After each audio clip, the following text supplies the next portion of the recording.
Lauren Booth made a very good point. She said, excuse me, why are we calling these Gaza an open-air prison? Why are we calling it an open-air prison? Okay. A prison is a place where criminals go. A prison is a place for adults, not children. A prison is a place that prisoners have the right to security, right? They have rights. A prison is a place that gets medical attention. Prisoner gets sick and he dies in your care, you're in trouble as a jail. Who here runs a jail? Right? We have in our masjid, alhamdulillah, there is a brother who's a prison guard. He's a prison guard, right?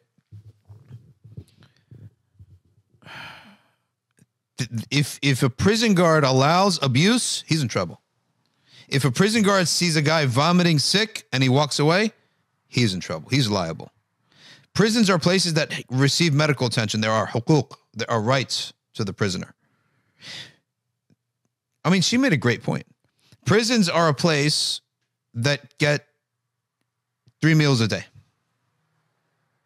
Okay. Nazreen, the YouTube channel that you could watch this on is Safina Society. Go to YouTube and type in Safina Society. Okay. Mikhail Saracen, I can't sleep until late. I wake up early. I'm so depressed. What's happening in Gaza? Turn your phone off for one day. Tell everybody. Tell everybody. Okay? Tell everyone I don't exist for one day. Turn your phone off for one day. You got to be almost like vicious about it. You got to be cutthroat. I don't care what's going to happen. Turn the phone off. I mean, this is an extreme thing. One day is an extreme thing. If not, then at Maghrib. Turn it off at Maghrib. So prisons is not the prison. Open air prison is not the right word for Gaza because they don't get these basic things.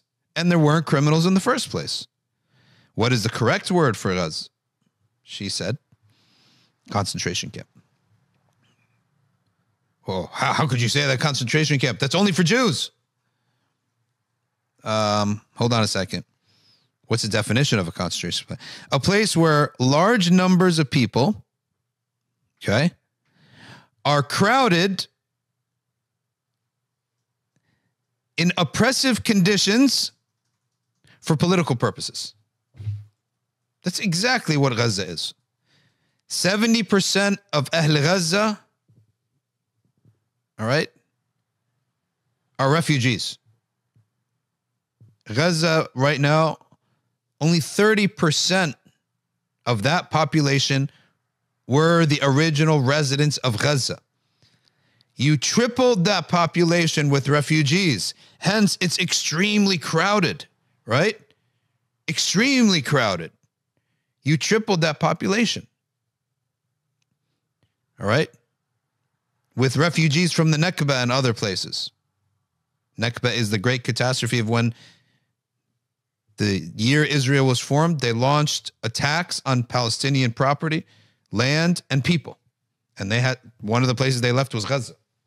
They went to Gaza. All right? Gaza is a concentration camp.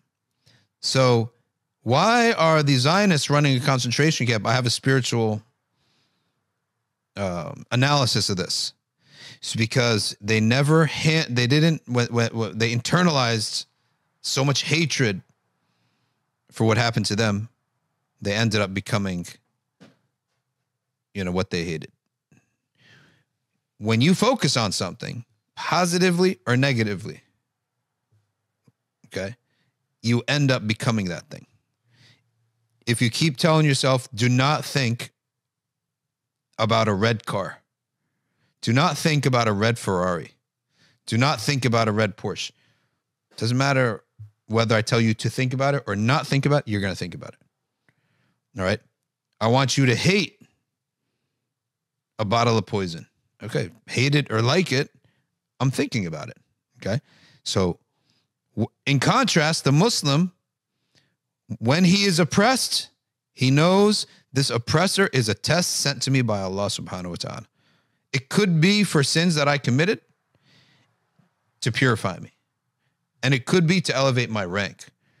But the general meaning of yadullahi fawqa aydihim means al-zalim, the oppressor, he is oppressing, okay, as a test from Allah subhanahu wa ta'ala. He's not an independent entity. And the oppressor will return back to Allah subhanahu wa ta'ala to punish him forever. So why am I worrying about him? Why am I going to busy myself hating them?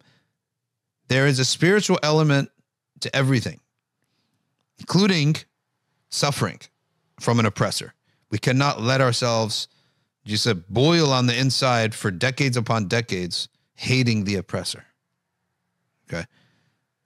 Yes, I hate him, but what did the Prophet ﷺ say? أحبب حبيبك حبا ما عسى أن يكون عدوك يوما ما وابغض بغيضك بغضا ما أو شيئا ما. Right? شيئا ما, that's correct. Okay. Hate your enemy, reasonably. Why? Well, first of all, it's not good for you. Number two, one day it might be your ally. Okay. One day it could be your ally. Mutta Baklik says they became Darth Vader. Okay. The hatred of evil. If someone goes around hating, let's say someone came to this live stream and just went on hating alcoholics and stuff. I'm like, something's wrong with you. Yeah, none of us like alcoholics, right? But what's the hatred of a Muslim is like his policy, in the sense that it's not in just a raw emotion, it's a policy. Hatred meaning we disavow from them, we seek to change this wrong, we don't support them. It's like a policy. That's what I mean by that. More so than an emotion. Yeah, emotion, we all hate the oppressor, but to a degree. And if I saw someone railing and banging stuff because they hate Zionists, I'm like, something's wrong with you. You need spiritual help. Yes, we all hate them in the sense that of their oppression. Okay? And this hatred doesn't go towards Jews. This is a big difference. There's a big difference between the one committing the apartheid sin and the oppression in Gaza and the concentration camp, and the one who doesn't commit it. Judaism is not the only factor. There are Jews who are against Zionism. There are Jews who want a homeland. And by the way, remember, a couple episodes ago, I said if you studied what happened to Jews in Europe, you would want a homeland for them too. Like, people shouldn't be treated this way, the way they were treated. Okay? So this has nothing to do with Jews.